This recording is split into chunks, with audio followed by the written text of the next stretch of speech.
Good day. Thank you for joining us for today's news. If you find this helpful, please consider subscribing. We're here every day with calm, clear updates just for you. The New Zealand government has forced Sport NZ to remove its transgender inclusion guidelines, citing a need to align with the coalition agreement.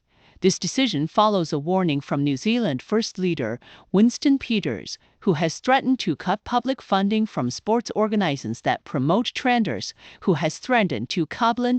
A New Zealand court has ruled that the unregulated property inspection sector is failing homebuyers, as a first home buyer was awarded $500,000 in damages after purchasing a leaking home. The case highlights the need for reform and increased accountability in the industry. 40 years ago, the bombing of the Rainbow Warrior by French agents sparked a global movement against nuclear testing. This story follows Hinamura Margant Cross, now Hina, a fierce anti-nuclear activist whose family has suffered from cancer across 3 generations due to the legacy of French nuclear. Through her journey, the podcast highlights the long-term consequences of nuclear testing and the ongoing fight for justice and disarmament. Hina, now a member of Tahiti's National Assembly, has turned her pain into purpose, becoming a global advocate for nuclear disarmament. Prime Minister Christopher Luxon is making a bold push to strengthen New Zealand's ties with China, seeing the country as a key player in global trade and innovation. During his recent visit to China, Luxon was impressed by the nations to boost New Zealand's economic prospects. He aims to increase trade from 0.3% to 0.4%, a 25% jump, by building strong personal and diplomatic control. Luxon emphasizes that relations are crucial, while the government sets ambitious goals. Luxon knows that the private sector will be the real engine of growth, driven by innovation and execution. As New Zealand looks to the future, its relationship with China could be a game-changer on mutual benefit. Recent tragic accidents involving farm vehicles have sparked a nationwide conversation about safety on New Zealand farms. A series of fatal incidents, including a recent ATV rollover in central Otago and multiple quad bike accidents last year, have highlighted the urgent need for all. These incidents have left families and communities devastated, with many farm workers making the heartbreaking decision to call for help when loved ones don't return home. Investigations into these accidents have revealed critical issues such as poor maintenance, lack of safety feature, their vehicle maintenance, conduct risk assessments, and install assessment, with farming accounting for a significant portion of serious injuries in New Zealand.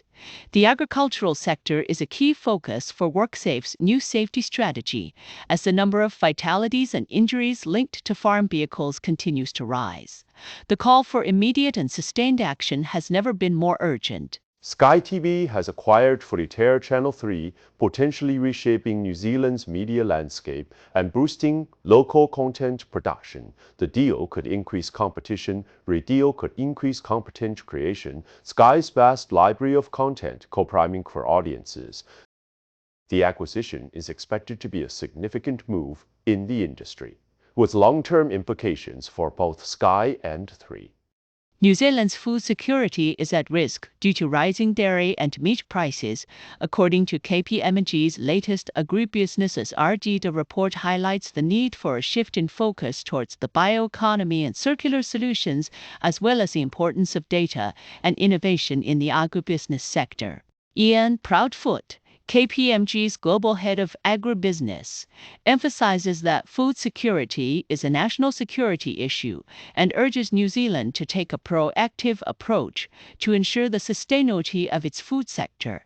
New Zealand's agriculture sector is experiencing a remarkable resurgence, with strong returns across key commodities like dairy, beef, and kiwi fruit. Improved market conditions, favorable exchange rates, and renewed confidence above risks such as climate change. With a focus on long-term sustainability and innovation, the sector is well positioned for continued success. Open Country is expanding its dairy production and sustainability efforts amid strong industry growth. The company is investing in new technologies, reducing carbon emissions, and advocating for more flexible land use policies to support sustainable growth.